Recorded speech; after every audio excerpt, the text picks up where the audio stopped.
Cybersecurity Today is brought to you by Optiv, your cybersecurity solutions integrator. Laptop encryption advice, insecure mobile apps, and guilty pleas. Welcome to Cybersecurity Today. It's Friday, September 14th. I'm Howard Solomon. Encrypting your laptop's hard drive is a good decision to protect the device against theft, particularly if you have to leave the laptop for a few minutes. Some version of Windows come with encryption software called BitLocker, while Mac laptops have File Vault. There are third-party software solutions as well. But security researchers at F-Secure say depending on what you do if you leave your laptop unattended, Windows and Mac laptops are still vulnerable because data may not be flushed out of memory chips. That makes encrypted devices vulnerable to what's called a cold boot attack. So your first protection is never let your laptop out of your sight.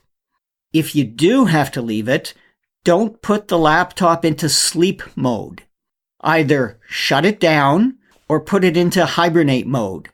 If you have BitLocker, turn on the feature requiring you to enter a BitLocker PIN number when you power up or restore your computer. Apple also recommends users set a firmware password in addition to a regular login password.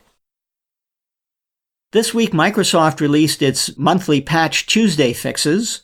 If you haven't got security updates automatically turned on, now's the time to manually get those patches.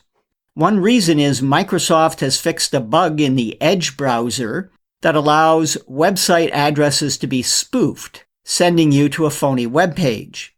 The same vulnerability exists for Apple's Safari browser. However, it apparently won't be patched until iOS 12 is released. The bug doesn't affect the Chrome or Firefox browsers.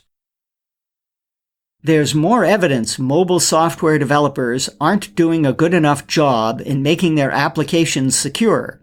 A scan by the American Consumer Institute Center for Citizen Research of 330 of the top apps in the Google Play Store found that 32% of them had vulnerabilities, some of them serious. Among the ones that had problems were apps from TripAdvisor, Wells Fargo, and the Bank of America. Now, many apps are regularly updated, so when the center retested the apps several weeks later, many had been patched. Still, some hadn't, including Vivid Seats, used to buy and sell event tickets. The lesson is clear. In the rush to get mobile apps out the door, many companies are sloppy. Finally, in the legal world, Peter Yurovich Levashov, a 38-year-old Russian citizen accused of operating the Kelios botnet, pleaded guilty Wednesday in the U.S. to computer crime, fraud, conspiracy, and identity theft charges. Earlier this year, he was arrested in Spain and extradited to the U.S. According to Security Week, his sentencing has been scheduled for a year from now, and he'll remain in custody until then. Now, it's uncommon for sentencing to be put off that long. Maybe it's a sign Levashov is working with police to dismantle other cybercrime operations. And a Romanian court ruled that hacker Marcel Lazar Lehel, known as Guccifer, will be extradited to the U.S. to serve a 4-year and 4-month jail sentence after he finishes his 7-year sentence in Romania.